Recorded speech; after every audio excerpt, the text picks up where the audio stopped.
नमस्कार विद्यार्थियों, मैं अनिल कुमार जैन एमपीएस प्रतापनगर जयपुर से एक बार पुनः आपके मध्य में।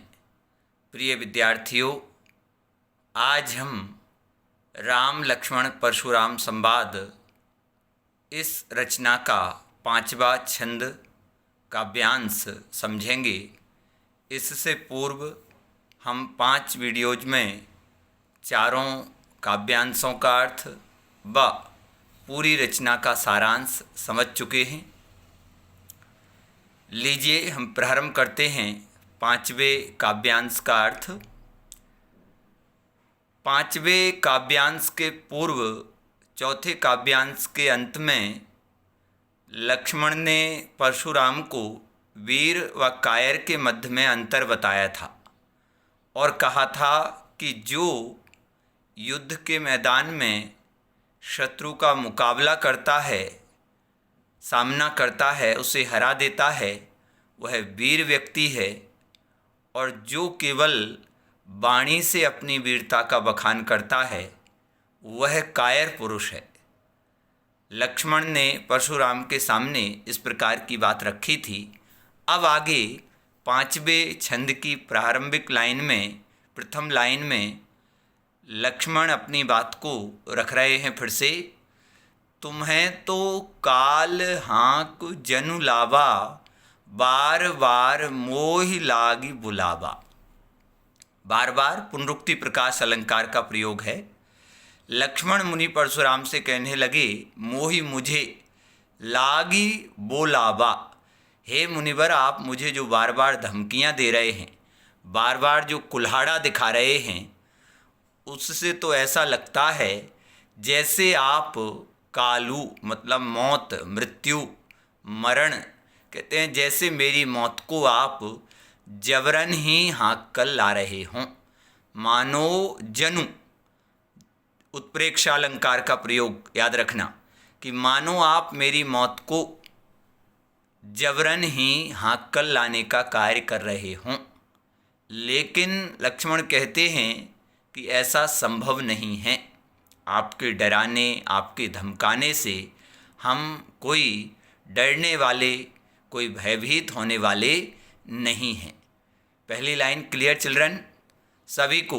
तुम्हें तो कालु हाँक जनु लावा, बार बार मोहि लागी बुलावा। हे मुनिवर, आप बार बार जो मुझे धमकियां दे रहे हैं, बार बार अपना कुल्हाड़ा दिखा रहे हैं, उससे तो ऐसा लगता है मानो आप मेरी मृत्यु को, मेरे काल को जबरन धक्का देते हुए ला रहे हों। देखिए, जब मुनि परशुराम ने लक्ष्मण की ऐसी बात सुनी तो सुनत लखन के वचन कठोरा, कि लक्ष्मण के इन कठोर वचनों को, व्यंग वचनों को सुनकर परशु सुधारी धरेऊ कर घोरा। कहते हैं मुनि परशुराम ने अपने कुल्हाड़े को व्यवस्थित किया और उसे सही प्रकार से हाथों में धारण कर लिया। कर घोर प्रचंड, धैर्य रख लिया, सुधारी सुधार कर, परशु फरसे को, कुल्हाड़े को। मुनि परशुराम ने लक्ष्मण के कठोर वचनों को सुनने के बाद कहते हैं अपने कुल्हाड़े को व्यवस्थित किया, उसकी धार को व्यवस्थित करते हुए, उस पर हाथ फेरते हुए उसे सही प्रकार से अपने हाथों में रख लिया। अब जनि देई दोसु मोहि लोगु। जनि मत, देई देना, दोसु दोष, मोहि लोगु। कहते हैं अब इस सभा के लोग, इस स्वयंवर सभा के जो राजकुमार राजा हैं, मुझे दोष मत देना, अब मेरी गलती मत मानना। कटुवादी, कड़वा बोलने वाला, बालकु बालक, बध जोगु, बध के युग। कहते हैं यह कड़वा बोलने वाला, यह कठोर बोलने वाला बालक स्वयं ही अपने वध को आमंत्रित कर रहा है। यह स्वयं ही वध के योग्य अपने आप को घोषित कर रहा है, तो अब मैं इसका वध करने से अपने आप को नहीं रोक सकता। कटुवादी लक्ष्मण के लिए विशेषण है, याद रखिए। कड़वा बोलने वाला, बध जोगु, बध के योग्य जब यही बालक अपनी मृत्यु को आमंत्रित कर रहा है तो मैं अपने आप को नहीं रोक सकता। बाल बिलो की बहुत मैं बाँचा। कहते हैं मैंने तो इसे बालक समझा था, बिलोकी देखना। कहते हैं बालक के रूप में समझ करके, बालक के रूप में देख करके मैंने इसे बाँचा, बहुत बचाने का प्रयास किया, अपने आप को बहुत रोकने का प्रयास किया। अब एहू मरण हार भा साँचा, जब यही मरने को तैयार है, जब यही अपनी मौत को आमंत्रित कर रहा है, अपने काल को आमंत्रण दे रहा है, तो मैं फिर अपने आप को नहीं रोक सकता। कौशिक विश्वामित्र के लिए कहा क्षमिए अपराधु।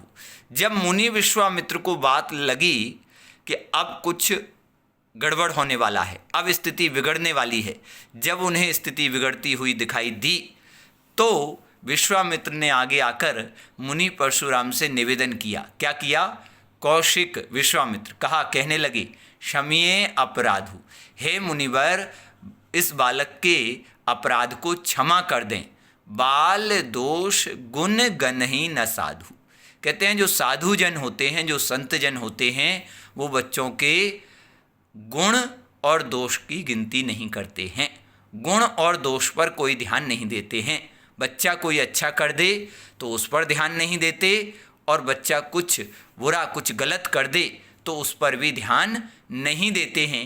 इसलिए आप भी इसे बालक समझकर इसके दोष को माफ़ कर दें, क्षमा कर दें, क्योंकि साधुओं की विशेषता होती है कि वो बच्चों के गुण दोष पर कोई ध्यान नहीं देते। खर कुठार, अब मुनि परशुराम कहते हैं क्या? खर कुठार मैं अक्रुन को ही। खर मतलब धारदार, धारदार। कुठार कहते हैं मेरे हाथ में धारदार कुल्हाड़ा हूँ। अकरुण मैं करुणा भाव से रहित हो गया हूँ। को ही अत्यधिक क्रोध को प्राप्त हो रहा हूँ। ध्यान दीजिए विद्यार्थियों, खर मतलब धारदार, कि मेरे हाथ में धारदार कुल्हाड़ा हो, मैं करुणा भाव को छोड़ चुका हूँ और क्रोध की अवस्था को प्राप्त हो गया हूँ, और मेरे आगे मेरे गुरु के प्रति द्रोह करने वाला, मेरे गुरु के प्रति दुश्मनी रखने वाला, कहते हैं मेरा अपराधी खड़ा हो, मेरा अपराधी सामने हो, कहते हैं मैं उसे वैसे तो छोड़ता नहीं हूँ, उसे मौत के घाट ही उतार देता हूँ, लेकिन उतर देत छोड़ो बिनु मारे केवल कौशिक सील तुम्हारे। कि मैं केवल उत्तर दे करके, केवल मैं आपकी बात का जवाब दे करके इसे बिना मारे छोड़ रहा हूँ, और उसके पीछे क्या? केवल कौशिक शील आचरण तुम्हारे, हे विश्वामित्र तुम्हारे अच्छे आचरण के कारण, तुम्हारे अच्छे व्यवहार के कारण, तुम्हारे अच्छे शील के कारण, कहते हैं मैं इस बालक को बिना मारे ही केवल उत्तर दे करके छोड़ रहा हूँ। नहीं तो मैं, कहते हैं जब मेरे हाथ में कुल्हाड़ा हो, मैं करुणा भाव को छोड़ चुका हूँ, क्रोध की अवस्था को प्राप्त हो रहा हूँ, और मेरे सामने मेरे गुरु के प्रति द्रोह रखने वाला व्यक्ति खड़ा हो तो बिना मारे उसे छोड़ता नहीं हूँ। केवल हे विश्वामित्र तुम्हारे अच्छे व्यवहार के कारण इसे छोड़ रहा हूँ। नाता नहीं तो ही इसी काटी कुठार कठोरे, नहीं तो इसी कठोर कुल्हाड़े से, कहते हैं इसकी गर्दन काटकर गुरु के उर्ऋण, कहते हैं गुरु के ऋण से उर्ऋण, ऋण का विलोम पद है उर्ऋण, मतलब ऋण से रहित, कर्ज से रहित होत्यूं श्रम थोड़े। कहते हैं मैं गुरु के ऋण से थोड़े से परिश्रम पूर्वक मुक्त हो जाऊंगा, बस इस कठोर कुल्हाड़े को उठाकर इसकी गर्दन पर चलाना है, इतना सा परिश्रम करना है, और इतने से श्रम, इतनी सी मेहनत से, कहते हैं मैं गुरु के ऋण से उर्ऋण हो जाऊंगा, ऋण मुक्त हो जाऊंगा। गुरु का जो ऋण है मेरे ऊपर, मेरे माथे जो गुरु का कर्जा है कि मेरे गुरु के प्रति किसी ने अपराध किया है और मैं उससे बदला ना लूं, तो यह बात ठीक नहीं है। देखिए विद्यार्थियों, आगे देखिए, देखिए उतर नाता ये ही काट कुठार कठोरे गुरही उर्ऋण होते श्रम थोरे। कहते हैं नहीं तो इसी कठोर कुल्हाड़े से इसकी गर्दन काटकर और गुरु के ऋण से अभी कुछ ही समय में मुक्त हो जाऊंगा। तो उर्ऋण, ऋण का विलोम क्या होगा? उर्ऋण, ऋण कर्जा, और उर्ऋण ऋण से रहित, कर्जे से रहित स्थिति। देखिए अंत में दोहे में क्या कहते हैं? अब दोहे में कोई किसी से संवाद नहीं कर रहा है, केवल मुनि विश्वामित्र मन ही मन सोच रहे हैं।